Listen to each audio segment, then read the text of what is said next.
Hi mga ateng, for today's video, mayroon po tayong client na magpapariban. Ang buhok po ng ating client is 1 year na riban. Babad lang po natin ng isa't kalahating oras. Kung gusto nyo makita yung result doon sa buhok ng ating client, abangan nyo po hanggang dulo.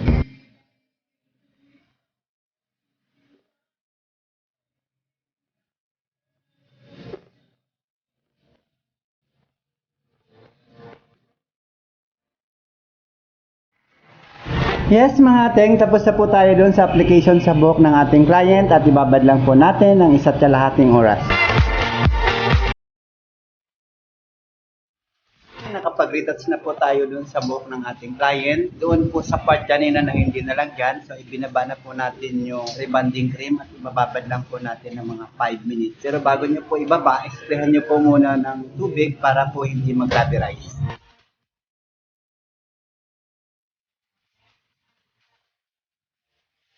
Banlaw na po tayo doon sa buhok ng ating client at nakapag-blower na rin po tayo. Proceed na po tayo doon sa first plancha sa buhok ni Madam. Doon po sa pagpaplansya, always lang po na malinipis para maganda pa rin po ang outcome after ng ribbon. So umupo na po ako sa pagpaplansya dahil sobrang kapal ng buhok ni Madam. From Solana po si Madam at first time na po sa salon namin.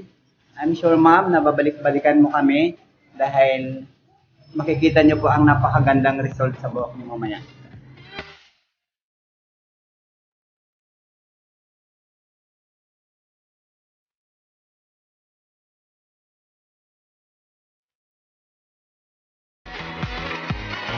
At mga ating, tapos na po tayo dun sa first plancha sa buhok ng ating client. At ngayon naman po magbababad na tayo ng neutralizer at ibabad lang po natin ng 30 minutes.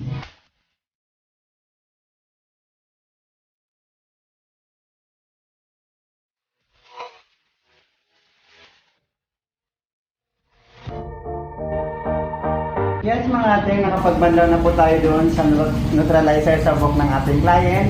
At ngayon naman ay nakababad na po tayo ng Brazilian blowout at ibabad lang po natin ng 1 oras.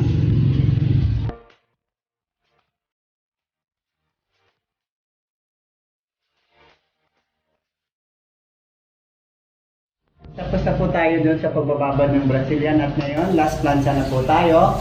Abangan nyo po yung napakagandang result.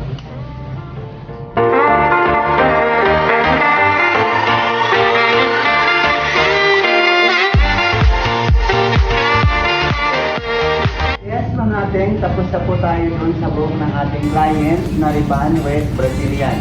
Ito na po yung result doon sa buhok niya. Napakaganda. Kung mapapansin nyo po, may kulay dito siya sa baba.